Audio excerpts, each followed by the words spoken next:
Bonjour, c'est Gilles du site boursicoté.com. Voici l'analyse technique des principales paires de devises du marché Forex, ainsi que l'analyse de l'or et du pétrole pour les matières premières. Nous sommes aujourd'hui le lundi 18 mars 2013. Et nous commençons tout de suite par l'euro-dollar. Donc l'euro-dollar qui a ouvert hier soir en forte baisse suite à l'annonce sur le problème Chypre, avec ici une clôture qui était intervenue proche des 1,3080 et une ouverture donc qui a eu lieu aux alentours des 1,2890. Donc une ouverture ici assez en très forte baisse. Alors si on part du principe ici que le gap était intraday, celui-ci n'a pas été comblé pour l'instant. Nous confirmons ici le mouvement baissier. Alors on attendait un dépassement ici de cette zone des 1,3076, une zone que je vous présente comme une zone de résistance majeure depuis maintenant quelques temps. On voit que cette zone encore a joué ici de sa force, si j'ose dire, puisque nous avons une clôture pile poil sur cette zone. La clôture vendredi soir a eu lieu à 1,3078,3, donc on est vraiment dans l'épaisseur du trait, et donc on a ces cours ici qui sont en forte baisse et donc qui interviennent juste ici sur une zone de support qui était déjà identifiée à 1,2890 avec des cours qui sont plutôt ici sur une phase de rebond technique. Donc nous avons là clairement du point de vue des indicateurs une phase de baisse qui a été assez directe, donc le MACD souligne ici cette phase. On retrouve ici une petite phase de hausse. Alors à bien regarder, on a une petite divergence puisque nous avons ici cette phase de baisse. On voit ici les histogrammes que les plus bas remontent alors que le nouveau plus bas est ici de plus en plus bas sur la tendance. Idem pour le RSI, puisque nous avons ici ces plus bas qui remontent donc en divergence haussière, donc entre les indicateurs et les cours, et le stochastique lui aussi qui, même si c'est très léger, nous offre une petite divergence. Donc là, divergence sur cette phase, alors même que la baisse est très rapide. Bon, quelque part c'est aussi un signe d'affaiblissement que avec cette ouverture sur une forte baisse, les cours n'aient pas enclenché un mouvement baissier avant de marquer un rebond technique. Donc là pour l'instant le rebond technique est direct. On est revenu chercher ici la moyenne mobile 20 exponentielle. Donc on s'inscrit potentiellement dans une possibilité de continuité baissière, même si le MACD est déjà en train de se retourner, mais je le rappelle, cette bougie n'est toujours pas clôturée. Donc attention ici sur cette phase.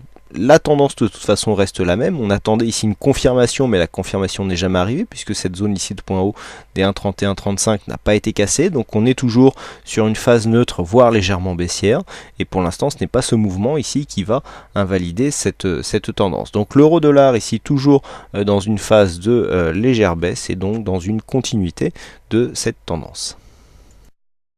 Le câble, quant à lui, qui était attendu suite à la cassure ici de cette résistance baissière, qui signait quelque part la fin de la tendance, de cette tendance qui a duré quelques semaines et qui a plongé le câble dans un fort mouvement baissier.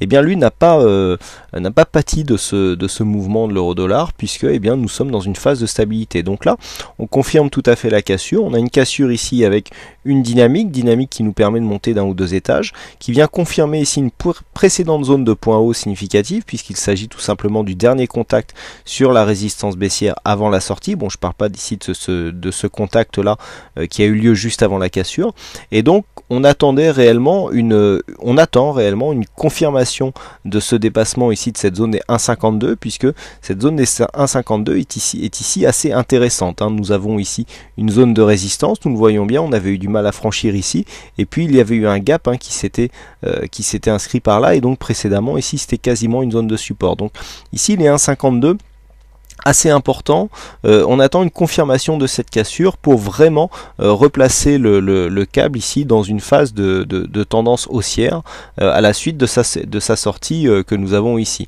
Donc nous avons pour l'instant un support mais qui n'est pas réellement significatif puisque seulement défini par deux zones de points bas.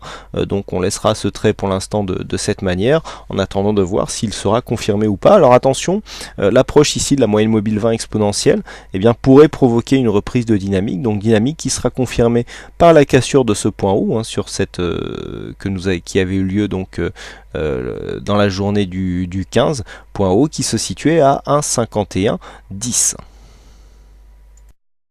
Sur le dollar-yen, donc la tendance est plutôt ici à la perte de dynamique. Alors nous avions eu ici une cassure sur la séance de vendredi, cassure qui avait donné lieu à un petit retour ici. On confirme le mouvement baissier avec donc cette phase d'accentuation de la baisse et puis un retour ici technique donc qui se rapproche de la moyenne mobile 20 exponentielle. Donc on retrouve bien ce mouvement sur les indicateurs. Ici on voit le MACD qui amplifie la baisse et donc cette phase de retournement qui marque le début du rebond technique. Donc on est clairement ici dans une phase de cassure de dynamique, puisque nous avions ici une phase de dynamique haussière qui n'a pas tenu, puisque nous avions ici de multiples attaques sur la moyenne mobile 20 exponentielle. Pour l'instant ça partait bien, mais on attendait ici une confirmation par une cassure des 96,75, mais au lieu de ça, on a cassé ici le support, accélération sur la cassure, donc on confirme le mouvement avec donc une accélération dès l'ouverture du marché Forex dimanche soir, et donc une baisse qui s'accélère avec ici un rebond technique qui quelque part correspond au rebond technique de toute cette phase de baisse. Donc là on revient chercher ici au contact de la moyenne mobile 20 exponentielle, donc pour ceux qui utilisent le trading en tendance et donc cette moyenne mobile, le contact ici pourrait être un bon point d'entrée pour une phase de continuité baissière, donc dans la lignée d'une cassure de dynamique qui intervient après une phase de hausse. Donc pour l'instant, toujours une dynamique plutôt baissière ici sur le dollar-yen, dynamique soulignée ici par une résistance, alors qu'il là aussi n'a que deux zones de points hauts pour la définir, donc il demande confirmation.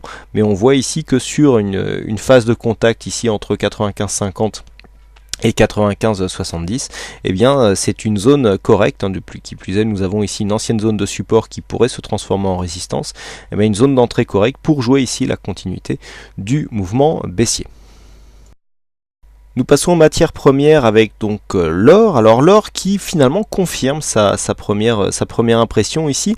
Alors rappelez-vous, je vous avais indiqué ici une phase de sortie haussière, cette sortie de cette phase de squeeze. Nous avions eu donc ici une dynamique, retour sur la moyenne mobile 20 exponentielle, et donc il a fallu qu'il y ait ce petit mouvement ici, alors qui est vraiment que l'on retrouve vraiment beaucoup plus souvent sur les matières premières, notamment l'or ou le WTI, plus que sur d'autres sous-jacents. C'est pour ça que je vous indique souvent que les signaux de probabilité, qu'ils soient d'exagération comme ce que nous avons eu ici, ou de continuité de tendance, sont souvent mis à mal par les matières premières. Donc là ici nous avons une phase d'invalidation du mouvement haussier très rapide, puisqu'on a ici un contact avec la bande de Bollinger inférieure, mais malgré tout les cours sont remontés et finalement ont confirmé la sortie haussière donc de cette phase, puisque après cette phase d'hésitation, les cours sont revenus ici se placer au-dessus de cette moyenne mobile 20 exponentielle et donc confirment par une cassure ici de la zone des 1600 dollars l'once, donc zone qui était une zone de confirmation lorsque nous avions eu la première accélération, qui finalement est arrivée. Mais bon, il y a eu ce petit mouvement d'invalidation quelque part, je dirais, qui est arrivé en trop et qui a fait douter pas mal d'investisseurs sur la continuité de ce mouvement haussier. Donc l'or continue tout simplement sur ce mouvement. Voyez ici le gap qui est haussier sur l'or par rapport, alors on dit souvent que l'or est corrélé avec l'euro-dollar. Vous voyez que les corrélations entre les matières premières et les monnaies sont beaucoup plus fluctuantes que ce que l'on peut voir sur certains indices. Pour ceux qui me suivent sur le chat, vous savez qu'en ce moment j'utilise beaucoup les corrélations entre l'indice français et l'indice allemand.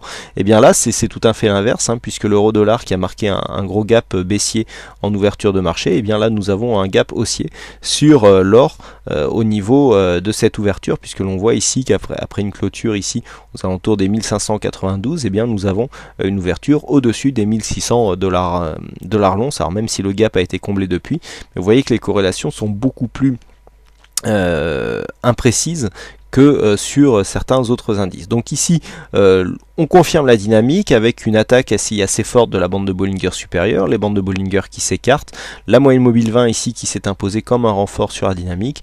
Donc l'objectif se situe maintenant à 1617,50 dollars l'once.